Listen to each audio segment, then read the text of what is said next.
శ్రీమాత్రే నమః. శ్రీ తోపుగంగమ్మ తల్లి ఆలయంలో కొలువైనటువంటి అనంతశక్తి స్వరూపిణి, మహాకాళశక్తి అయినటువంటి త్రిశక్తి రూపధారిణి శ్రీ విజయ చాముండేశ్వరి దేవికి పాదపద్మములు ప్రణవిల్లుతూ ఆషాఢ మాసం గుప్త నవరాత్రుల గురించి మనం ఇప్పుడు చెప్పుకోబోతున్నాం. అలాగే వారాహిదేవి ఉన్నది అమ్మవారు. ఆమెను ఆరాధన చేసేటప్పుడు ఏ దేవతకు ఆరాధన చేసినా సరే దీపాన్ని వెలిగించటం, దీపమే దేవతగా భావించడం, అందులో దీపాన్ని దేవతగా భావించడం, దేవతకు పూజలో భాగంగా దీపాన్ని వెలిగించటం, దీపాన్ని దేవతగా భావించేటటువంటి ఒక విధానం ఉన్నది. అగ్నిముఖై వై దేవాహ, అగ్నిలోకి దేవతలు త్వరగా వస్తారు, వారు అగ్నిముఖులు కాబట్టి.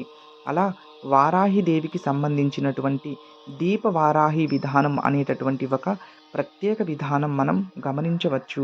ఈ దీపవారాహి విధానం ఏమిటి అని అంటే, అమ్మవారికి సంబంధించింది కాబట్టి దీపాన్ని వెలిగించటం ఉదయం సాయంకాలం, ముఖ్యంగా వారాహి రాత్రి దేవత కాబట్టి నవరాత్రుల్లో సాయంకాలం పూట ఖచ్చితంగా చేయండి. ఉదయం పూట కూడా చేయండి. విడి రోజుల్లో కూడా దీపారాధన చేయవచ్చు.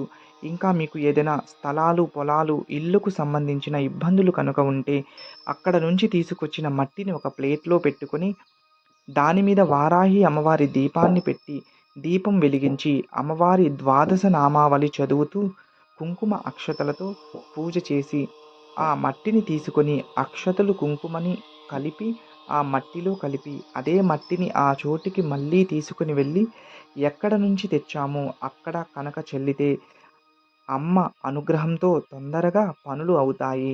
అలా ఆయురారోగ్యాలను, ఐశ్వర్యములను, భూలాభాలను అనుగ్రహించేటటువంటి ఈ వారాహి దేవిని గుప్త నవరాత్రులలో బాగా ఆరాధించండి. అలాగే రాయచోటిలో తోపుగంగమ్మ ఆలయంలో కొలువై ఉన్న శ్రీ వారాహి దేవిని అందరూ దర్శించి తరించండి. వారాహి భూమికి సంబంధించినటువంటి ఇబ్బందులను తొలగించేటటువంటి దేవత. ఇళ్లకు సంబంధించినటువంటి, స్థలములకు సంబంధించినటువంటి, పొలములకు సంబంధించినటువంటి ఇబ్బందులను తొలగించేటటువంటి ఈ దేవత అనుగ్రహం త్వరగా రావడం కోసం ఇందులో ఉన్నటువంటి దీప పూజా విధానం అనుసరించి మీ కామ్య సిద్ధిని ప్రసాదించేటటువంటి దేవి వారాహి.